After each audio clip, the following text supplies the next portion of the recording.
So I just figured this out. So I interviewed this guy last week, Jan Kalik. Okay. He's like the expert on like forced organ harvesting of the Chinese Christians. Whoa. Yeah, we can get into that if you want. But yeah, after my editor was like, "Oh, your introduction really sucks." So they gave me some advice. So I said like, well, some people do like I think Theo Von does this and Jordan Peterson, where like they have the interview and then they'll do like just by themselves do like a little monologue explaining what they found out in the interview and kind of a bit about the person. Because you want to make sure you introduce them properly. Of course. Or they were saying you get them to introduce themselves. Right. I think it's better if you do it yourself because it shows that it's more respectful, I think. Yeah, it's like you've done your due diligence. And... Yeah. But it's like, for me, that's always the hardest part. So, because it's like the only part of the interview where it's like really scripted. Yeah. Everything else is like... Just free for all, dude. Well, hopefully. So, I don't know. So those are just things you can practice at some point. Well, thank you. I appreciate it. Yeah. Thanks, dude. Well, allow me to introduce my guest, my first guest. Was that part of the... Yeah, might as well be. Yeah. Derek VanBuskirk, welcome to Ears to Hear. I appreciate you being here, dude. Oh, thank you. This is great. This is great. Derek, we've known each other since... We were 3, maybe? 2000 and... I feel like we've always known each other. Yeah. We were born in the same town. Indio Hospital? In Eisenhower. Palm Springs, baby. Oh, fancy. Yeah, what can I say? Dang, yeah, I was a little ghetto. Well, it was right after I think right afterwards, they stopped doing babies there. Okay. And you were like born right after me, so that might be why. Okay, cool. Well. Very important information. Very important information. We were born in the same hometown. Our parents have known each other for... Too long. We grew up together. We did not go to the same high schools. No, I wish I went to your high school, actually. Do you really? Well, part of me... You guys... Dylan and I talk about this sometimes, my brother. Yeah, like, Quinta's dope. You said, like, the Better Water Polo program, and we had a lot of friends go there. I ended up making a lot of friends at my high school, but yours was pretty great.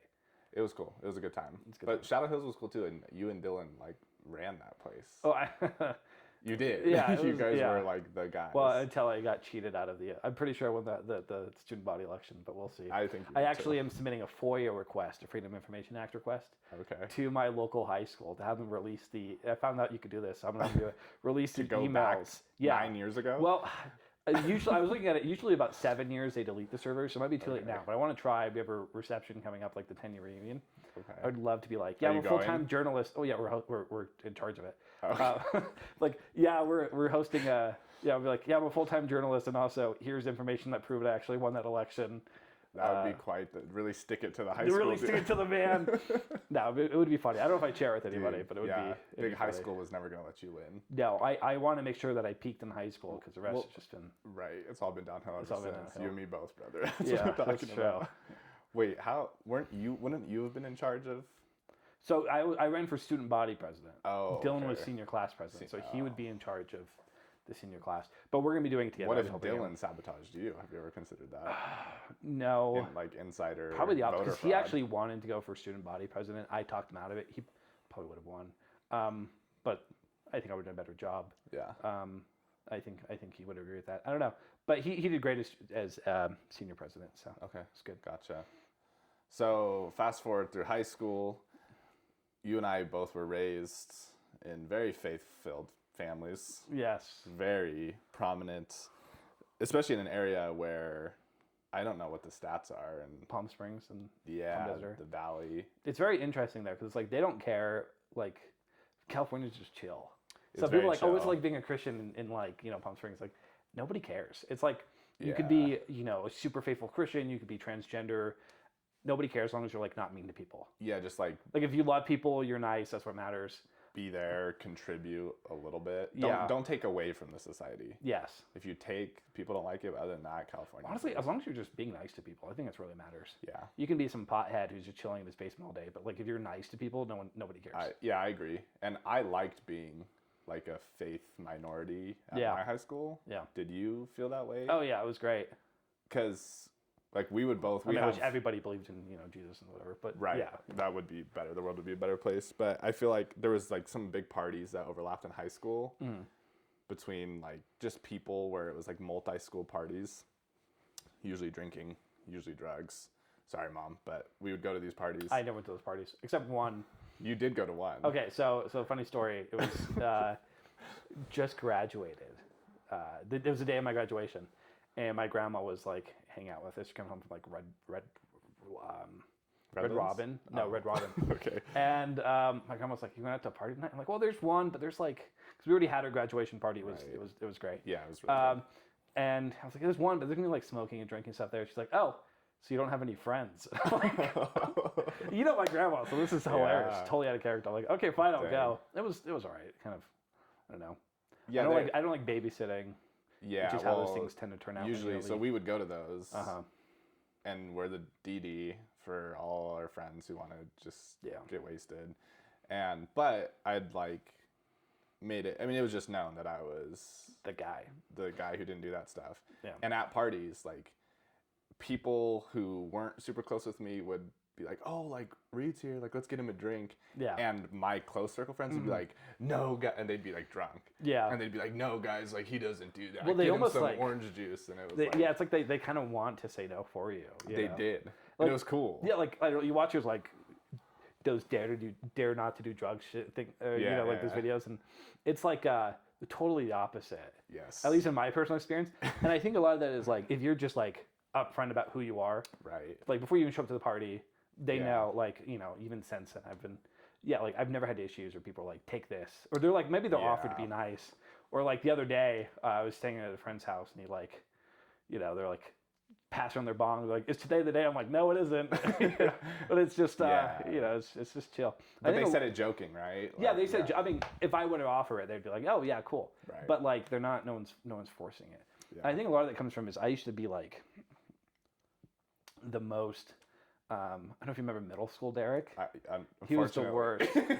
Yeah, I was like always on the high horse, holier than thou. But like, I think I found like a good middle ground where I can like really be true to my morals. Like I just won't like sacrifice any of those. Yeah. But also like super just chill with people. Yeah. Like I'm not gonna like. If you ask me what my thoughts on the thing that you're currently doing, you're going to hear it. Right. But like you can hang with the sinners. Yeah, yeah. I mean, I think while making them know you don't agree with it, but without making them feel hated by you. Yeah, I think I'm pretty good at that. And I think we have a lot of mutual friends that have told me that.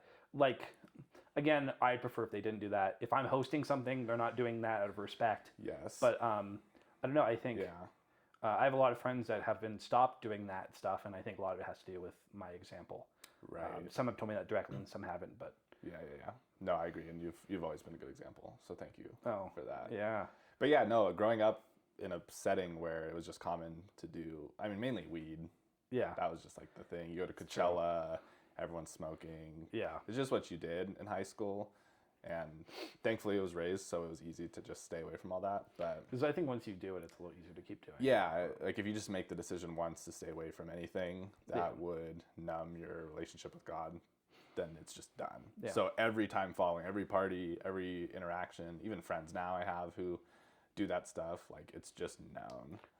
There's a mutual friend we have who I won't say his name. One of the best guys I know. But it must be a different guy than I'm thinking. Okay. No, he's amazing. But like we're going on a trip soon, and like the jokes in our group chat about like this is gonna be Reed's first, you know, oh man, we're gonna get him out late, we're gonna get him drunk, and like it's all jokes, and they know, but it's funny all these years later, like there's still the respect. There's still and it's respect via like guys joking about it. But anyway, that's all good. So high school ends and we leave for 2 years. Yeah. We both dedicate 2 years of our lives to go and preach the gospel of Jesus Christ. And we had, and your twin brother, so this brother we've referred to, Dylan, we all left within 2 months of each other. I left in October. He and I left the same day. December 2017. November 8th. Okay, so we were a month apart. Yeah. Because that was October 19th. So 2017, a month apart, less than a month apart, we all leave the country for 2 years. There's like a band of us, but the three of us we'll talk about. Yeah.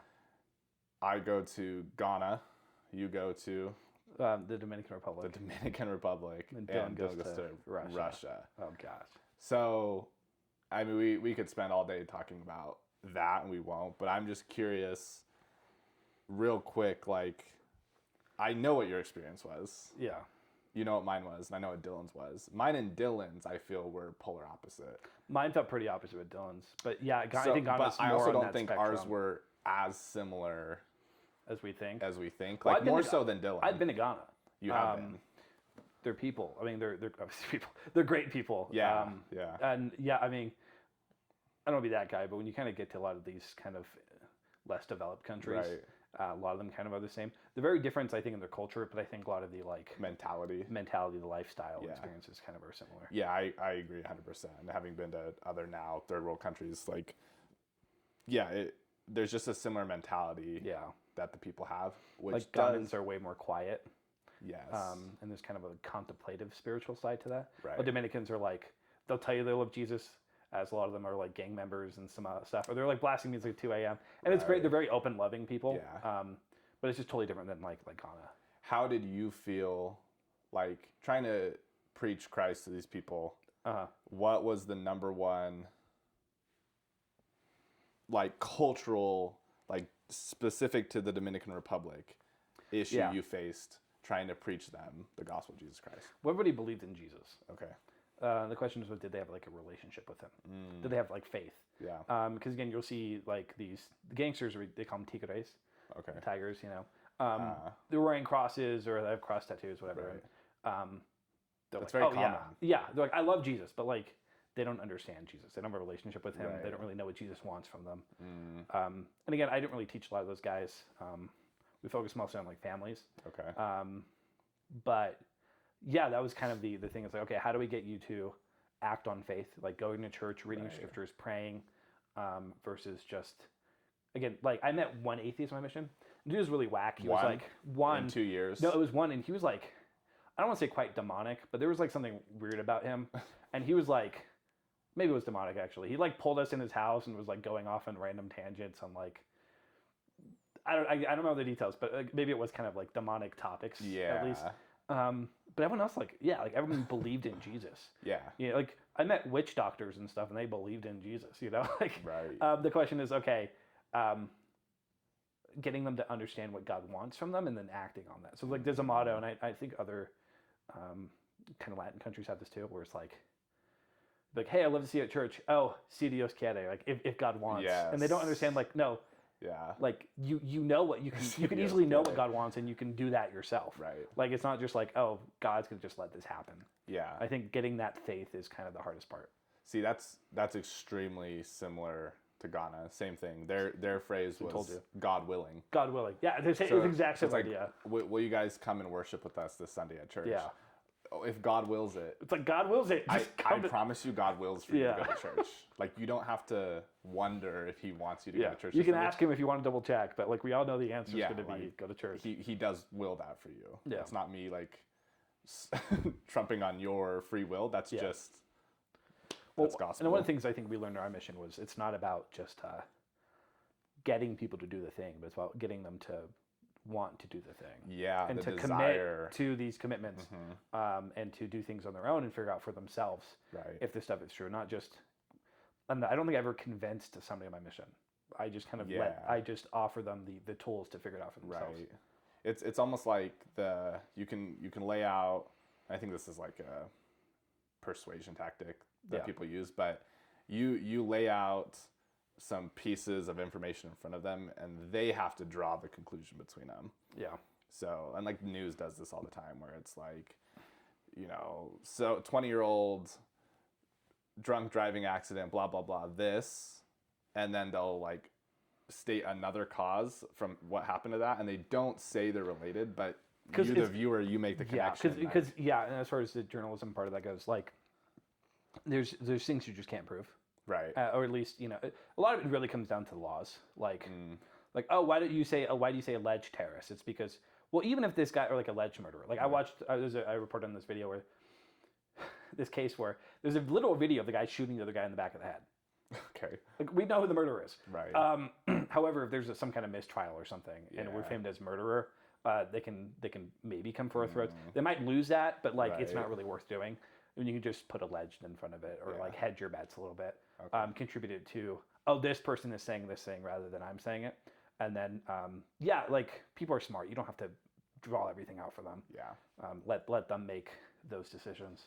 Yeah, and that definitely was like if I had to go back, and this is what I've said, if I had to go back and do the 2 years again, the goal would be, yeah, sifting through, because again, everybody believed in Jesus. That wasn't the issue. It was finding people who were serious and looking for more, like devoting their whole will and life to God, because, and going back to especially them not having the same means and opportunities that we're fortunate enough to have here in America, for somebody to choose to devote their life there, I feel like is harder in a lot of ways. Yes. Resource-wise.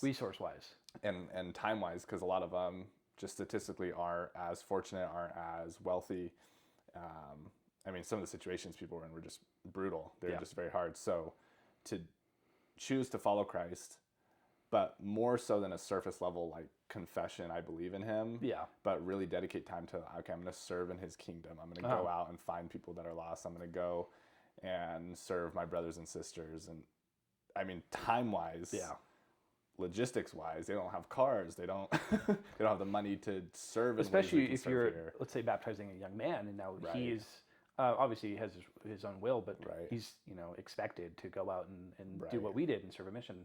You pay for that yourself. Yeah. And that's hard to do.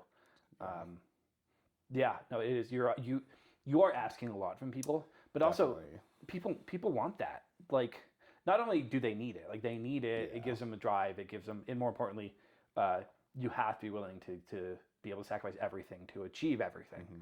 Mm-hmm. What does Christ say? It's whoever loses themselves and for my sake will find it. That's the greatest verse. I love that. But also it's like you're inviting these people to become who they can become, and it's hard. It's like drafting people, but also it's they know they're getting into, and they I don't know, it's great. It's the greatest thing there is. It really is. And we both, despite how great or challenging that 2 years was, we both come home. Dylan has it challenging in a whole different way, where nobody's Christian. Yes. Hardly anyone's Christian. No matter what certain people in the media tell you, most people in Russia are not Christian. Yes. And those who are in name only. Yes. Totally. So we would probably teach, I don't know, I could teach 10 to 20 lessons a day. He was maybe talking about Jesus. Like 2 people a week. Yeah, maybe. He burnt more scriptures than he was able to pass out. Yeah. Just for like legal reasons. Which is, again, crazy. So he's out there like doing the Lord's work. If you want to hear more, we can get this later, but like you think we have it bad. Like Jehovah's Witnesses are literally getting tortured and like spied on in Russia. Right now? Yeah, right now. I haven't been able to report on it much for like technical reasons, but it is very interesting. So it's so bad there. It's so crazy. In Russia. In Russia. Just in general. Yeah. Well, and I think this is a good segue. So we come home, we both have our lives, and you now talk to me right now. So you're a full-time journalist. I'm a reporter, a general reporter for the Daily Caller. Okay. So I do a bit of everything. Right. However, I've been building a beat in Christian persecution. Okay. Religion in general, but I think Christian is kind of like the main drive motivator. And so I've been able to report on many subjects concerning that. Yeah. I'm very into what's happening in Nigeria. I plan on going over the summer. Good luck. Reporting on the growth in Christian persecution in China, especially connected to the forced organ harvesting. Okay. A lot more work to do on that. I know a bit about it, and again, we want to do a lot more.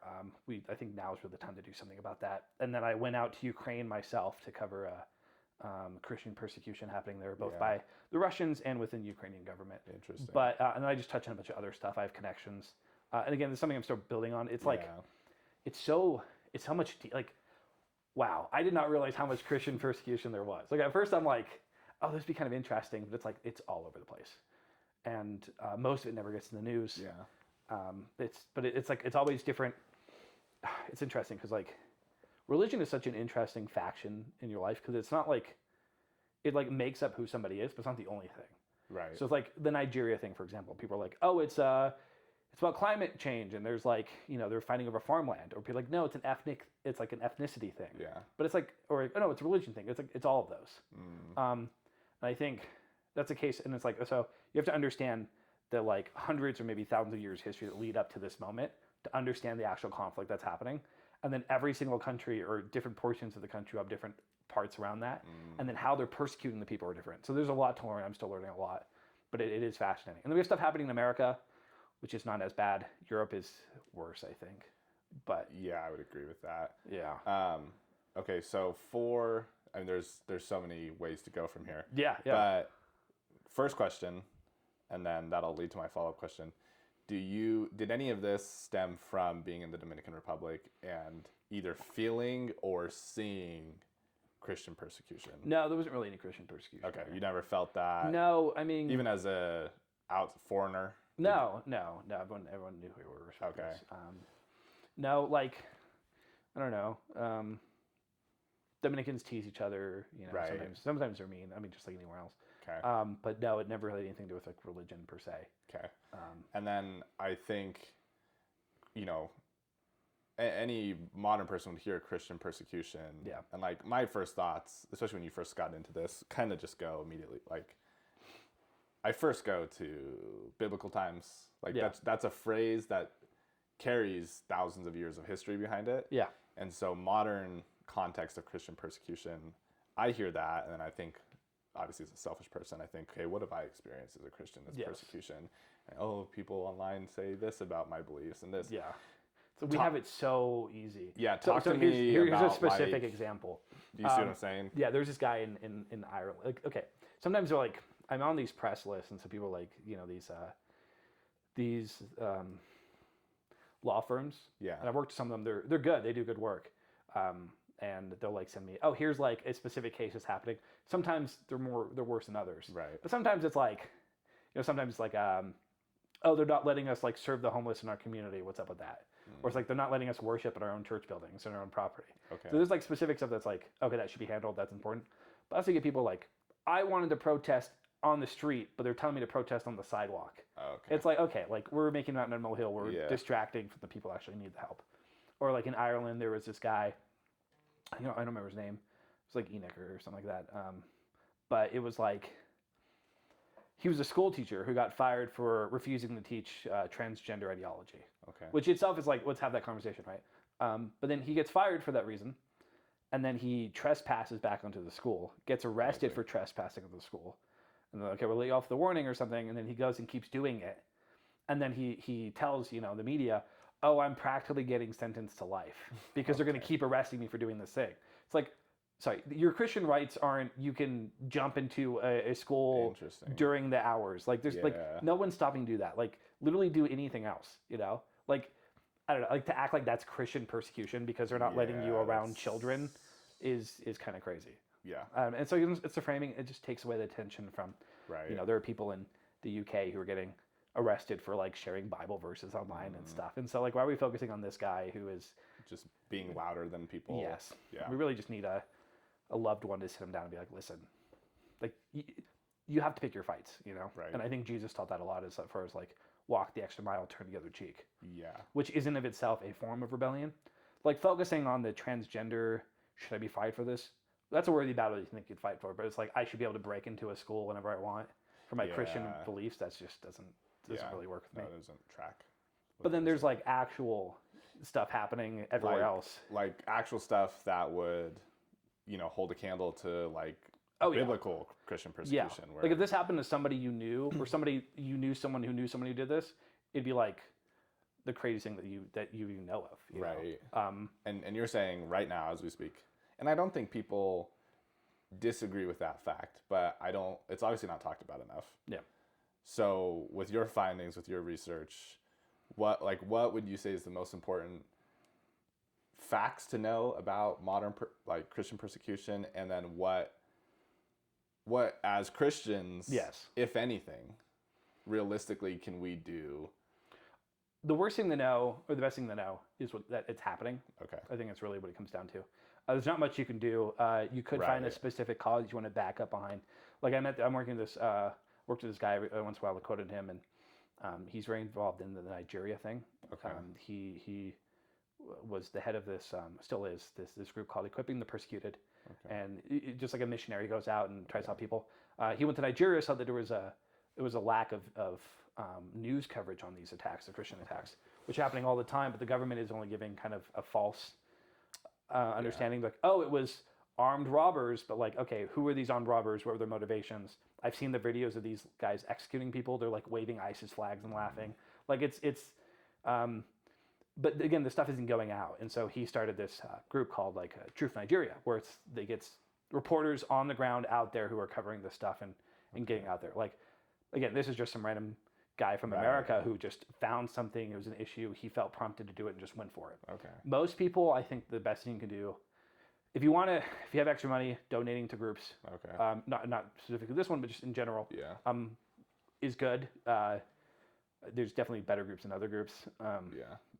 I think just the most important thing you do is just know what's happening. And then obviously prayer really does go a wrong way. I know a lot of people don't think that outside of the religious, but we know it does. So Right. it's, I think, something we really should be focusing on more. Well, I think, and you and I were talking last night, and I think there is a gap. I forget exactly how you worded it, but we were just chatting, and you said something along the lines of like, a lot of modern religious people Yes. don't have faith. Yes. And that to me is very interesting, and I agree. And so where do we like toy the line of, and I don't know if this is like shallow of me to talk about like internal like Christian to Christian persecution, because obviously that exists, and like each faith comes at each other's throat, and well this and this and that, and like, I mean, that can be a whole subject for another day, and it seems very not very productive. But where's the line of like calling out and helping other Christians who claim Christ, but there's no faith? Because for somebody to ask like, how can we help, and to go prayer, I could see somebody being like, well, no, but like what can we like actually do? Yeah. And it's like, no, actually pray. Yeah, actually, prayer is actually important. Like unless you're going to like go to Nigeria and take up arms, which I'm not telling you to do. Yeah, no one's going to do that. That's kind of all you can really do. You could support policies. We can get into this more. If like this is what I kind of know a lot more of, like the policies that are taking place.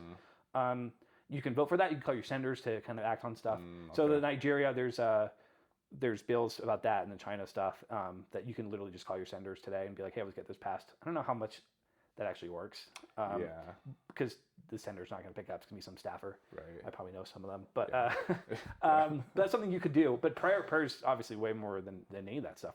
Like, these challenges are hard. And I think when you, like, again, it's what you're saying, faith. It's like, faith is a real thing. Having faith for these people will give them the strength that they will not know where it came from. But it will go a long way. Or faith that the people doing the persecution will have their hearts changed as well. It might be even a little deeper. So interesting. Yeah. I'm curious, you being on the front lines of some of this research and just discovering all this, how like it's imposter syndrome. I still have a lot to learn, but yeah, there's some cases where like you're young and you're upcoming in this world, and this is a beat you're passionate about and you're building. Yes. And I'm curious how that shapes or affects your views on the direction Christianity's going. So like you see this, the worst part of it you can see, like the worst of the negative effects that Christianity has on other people. Do you see what I'm saying? How does that shape you? Do you like have hope? Do you? No. Well, I hope, because hope is in Christ, and so obviously everything's going to work out for its best. Yeah. I do think this is going to get worse. I think it's going to get worse before it gets a lot better. Explain that. Well, just from a lot of it comes from like my own personal convictions, as well as the just kind of the trends I'm saying. Okay. What are you saying? Like, for example, the Nigeria stuff isn't going away. Trump, for example, is trying to do stuff about it, but then he, like, in Christmas Day, he launched rockets and then hit like 5 empty fields. And so he, like, clearly the information he was getting was not helpful. Yeah. Some people suggest that he was given purposely information that would actually help the Fulani ethnic militia, which are causing a lot of these things. by taking out some of their competitors or the routes of their competitors. Okay. So it's like that's happening. So like, okay, what is really being done? You have the forced organ harvesting. First, it was in China, right? It's been a lot of the Falun Gong and the Uyghur Muslims, but now they're running out of them, so they have to start taking Christians. So I think that's going to get worse before it gets better. I don't know, but again, my hope is in Christ, and I think everything is going to work out. Yeah. I think even those who suffer death or worse from these conflicts will have everything made right in the end. But I do think it's getting worse. Interesting. And this isn't just like a fear tactic or something. Yeah. Like I genuinely, one of the reasons I feel like this is something I'm supposed to be doing now is when things do get worse, I can help out, not like movements, but like people individually, and be able to know kind of where they come from and how to help them out with that. Yeah, I mean, I think at the end of the day, like that is, like we have a 5-foot circle of influence and people that are closest to us in our lives, and there's nothing wrong with wanting that grand help. Yeah. To put that out in the world and help these causes and all these things. But yes, I totally agree. Yeah. Don't mean to cut you off, but like this is just my thoughts on journalism. I don't know if I'm like the only journalist who feels this way, but I think most journalism is like useless. It's like, okay, cool, I can get really impassioned about this topic happening outside the world, and then I can complain about that, I can protest about that, but also like how many homeless people did I walk past coming here? There's someone in my family or in my like neighborhood who like could really use a call right now. And I'm just kind of focused and enraged about some other topic that I have nothing to do with. So I think that's something I've been really passionate. I think there's an answer. It might take a little longer to find, but like where you can kind of mesh the two. Oh, interesting. You know, like again, it's good to know what's happening. Again, like we're a national paper, so we want to go over national topics. We cover international stuff too, but it's like that stuff is less important than like, who can I help today? Yeah. I think what it really comes down to. You should know what's going on. You should be an educated voter. I think is really what it comes to. But yeah, I don't know. People get worked up over other issues and ignore the real problems in their life. And again, that happens with this as well. It's like, sure, we should know this stuff's happening. That's literally my job. Like, I'm not going to say that stuff isn't important. That's why we're doing this. But it's like, how about we share the gospel in our, like, the people around us. Yeah, like in our local congregations. That's like probably the most important thing you do for the people inside the world. Yeah. Is to raise up more people in, right? Like the apostles were killed, and many other prophets in the Bible were slaughtered, and they were willing to do it knowing that it brought other people closer to Christ. Yeah. And again, I'm not going to say, we should let these people die or whatever for that, but it would make it worth it, I think, in the eyes of them and God. I agree. You're talking about like it not being fear tactics, and one of my first like little shorts I made from this podcast was like talking about the end is near and all this stuff. And I wasn't like fear mongering. I was just like, no, this is reality. We know Christ is coming back. We know things are going to get worse. We know he's coming back, but people are going to get better. I agree, and I think somebody close to me this was a few months ago, but they were saying like, it's not that the world is going to get much worse. We're just not good enough yet. Like Christ's followers aren't. The world's also going to get worse, but not that it has to. I think. That was like the point. Was like we're not waiting for the world to get to like a certain level of wickedness. We're no longer like it's already bad enough. Yeah.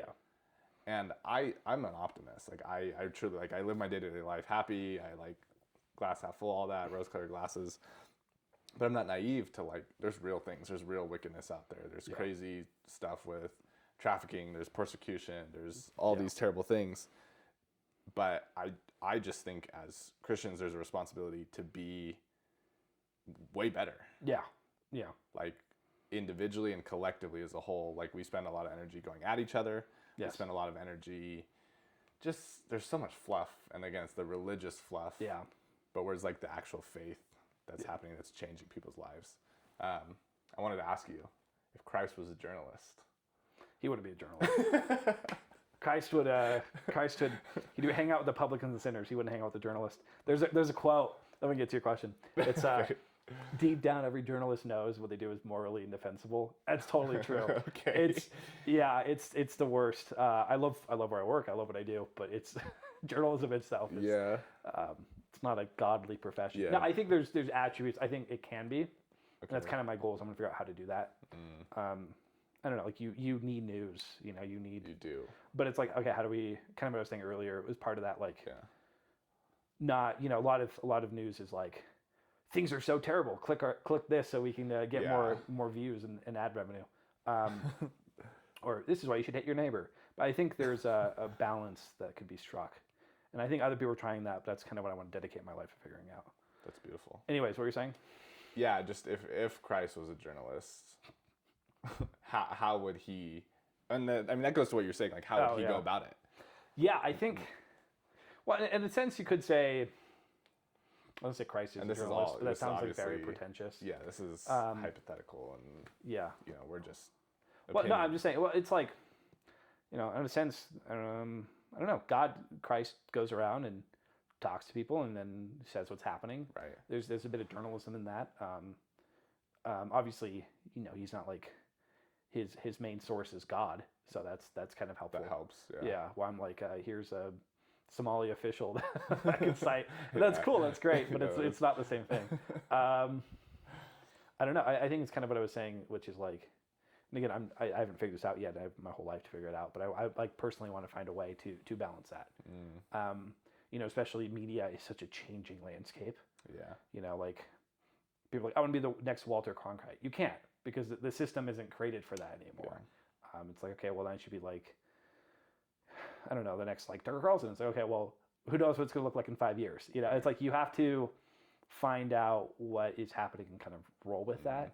And you have to try to, so it's like one of the reasons I love journalism is I'm very principle focused. So I like, instead of like, I don't really do hypotheticals. Like, oh, here's like exactly in this exact situation. It's okay, let's find a principle of truth, like eternal truth. And then how do you apply that? And with journalism, it's very, both in what you cover and in the process of journalism, it's very like nuanced, right? Everything is black and white, I think, from God's perspective, but for us, it's going to be gray because we don't have that understanding, that discernment he has. And so like, okay, it's what Christ does really well. Christ isn't just perfect. He's perfect living amongst the imperfect, living in a fallen world. Yeah. And so trying to do that within a fallen world, within a fallen system is, I think, so motivating, because that's what I want to do in my life. It's like, okay, journalism is very fallen. The world is very fallen. We're covering this stuff, but how do we do that in a way that is following these eternal principles? I don't know if that makes sense. It does, yeah. So it's like, there's like the idea of like journalistic ethics. I hate the idea of ethics. I think it's dumb.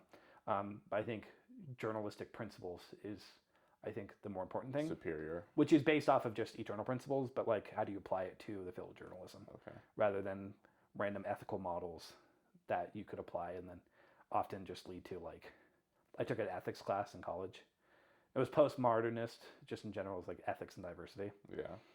So it was Christian school, by the way. And every week we'd have like a new lesson, a new ethical model we're supposed to study, and I'd always study it. And then you were like, go over it in class for like 5 minutes. Like, okay, what are your thoughts? I'd always raise my hand first and be like, here's why this is bad. This is why this is like neo-Marxist, postmodernist, and why implementing it on a mass scale would lead to the deaths of millions of people. And that's how I started like every single class discussion. And I'm sure you got everyone just would like. It was great. Yeah. Met one of my best friends that way, actually. Okay, so that's good. It was good. Yeah, I don't know. I think principle focus is what Christ does, is what he taught. Yeah. And that's what he did in his life. Like, so I'm just going on a tangent here, but for example, the Sabbath day, he's like, they're feeding the grain in the Sabbath, they're like, oh, you can't do that on the Sabbath. It's like, well, man is made for the Sabbath, not the Sabbath for the man. Now, I'm all about keeping the Sabbath day holy, but it's like, my brother needs to go to the hospital. I'm taking him to the hospital, Right. Like there's these principles and things that are higher than others. Yeah. And I think the part of the probationary state, of the challenge of life, is to learn and grow and find out how to do that.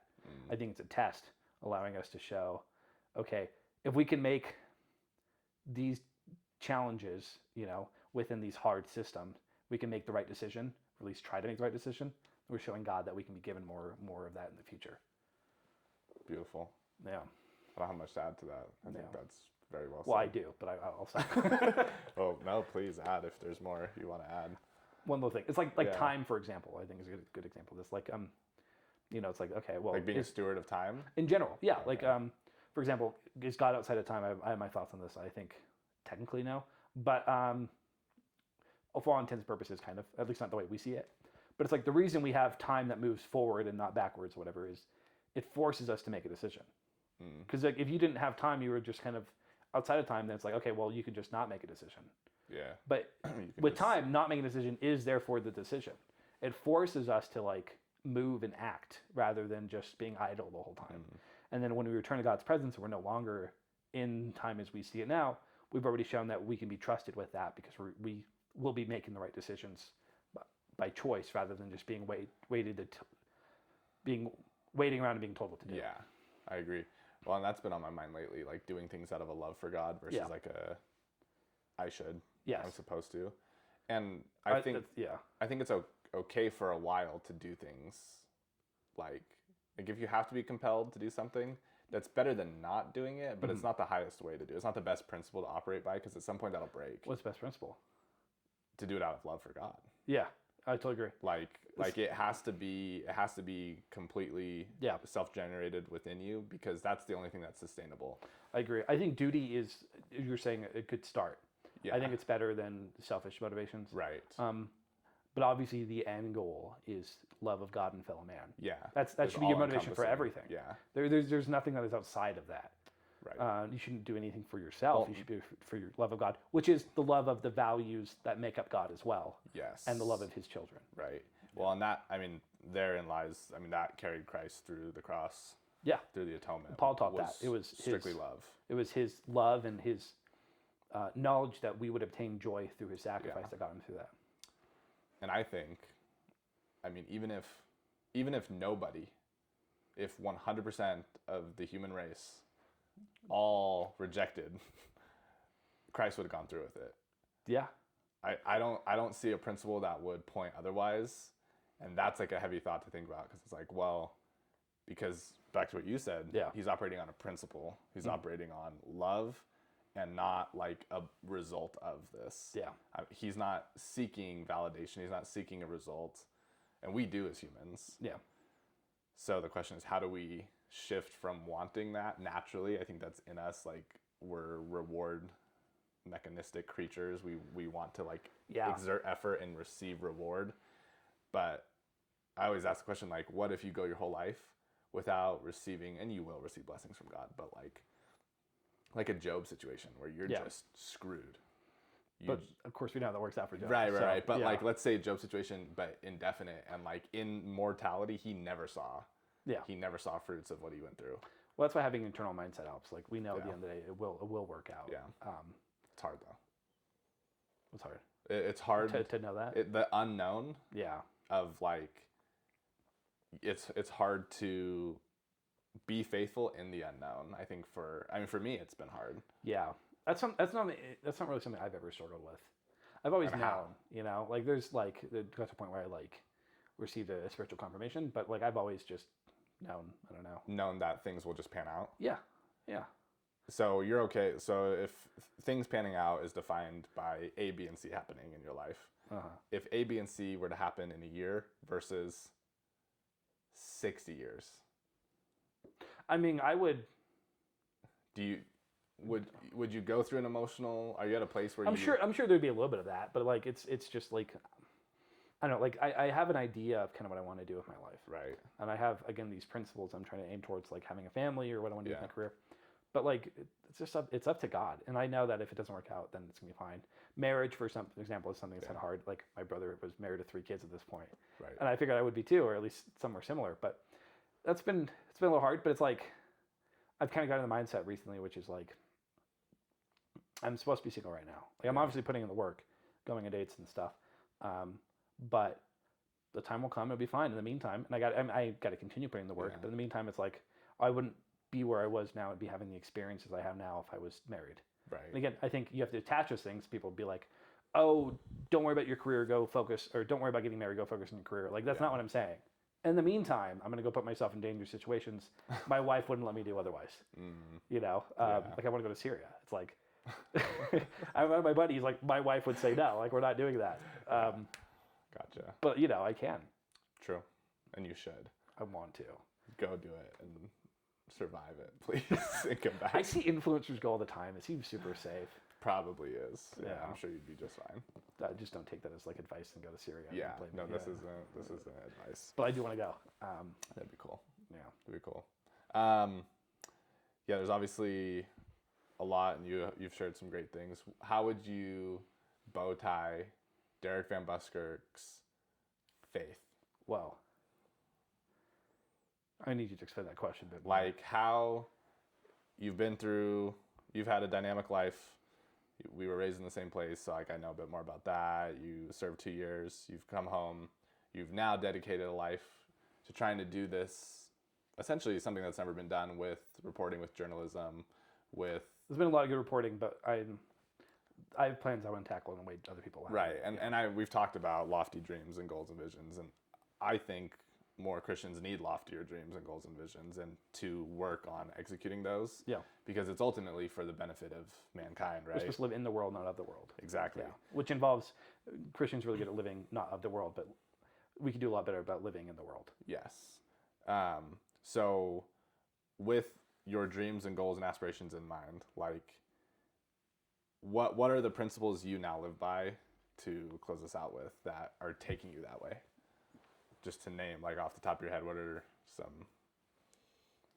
I think truth is obviously the highest, but it has to be tied in with virtue. So a lot of people are just kind of so like truth, Yeah. you know, which is really just an excuse to be a jerk sometimes. It's like, I'm just being honest. It's like, well, there's nothing, you know, inherently virtuous about just saying the truth. Blunt, It has to be tactless. tied with virtue, you know, like Satan knows a lot, you know, no one's gonna say he doesn't, but like there's no virtue tied to that. I think God's glory comes from equal parts truth and virtue. He's both all powerful and all knowing and all just, you know, and I think that's what matters. So yeah, if I could I always thought like if I would never write my own book. Again, I haven't done anything worthwhile, and even if I did, it's like it's just something weird about that, like naming a son after yourself or something. Yes. It's like if my grandkids want to name their son after me, whatever, that's fine. Yeah. But if I ever did a book named after me or whatever, like I was like, I think the coolest name would be like In Defense of Truth and Virtue. Like that's how I want to be remembered, is like someone who not only defended truth as a journalist, but also defended virtue, both as a journalist and as a follower of Christ. Wow. And I think those things together, because it's like, you know, just going out and sharing the gospel, like yelling people in the streets, like you see these street preachers do that, or, you know, condemning people to hell in line. That's not helpful. It has to be followed with love. It has to be not just followed with love. It has to be embedded with love into that. We should be inviting people to change and to repent, but it has to come from a place of charity and virtue. I think from all aspects. Derek VanBuskirk, defender of truth and virtue. Thank you. That was beautifully said. Appreciate you being here today. No worries. Love you, dude. I'll do that. There you go. Wow. Love you, dude. Love Appreciate you. it.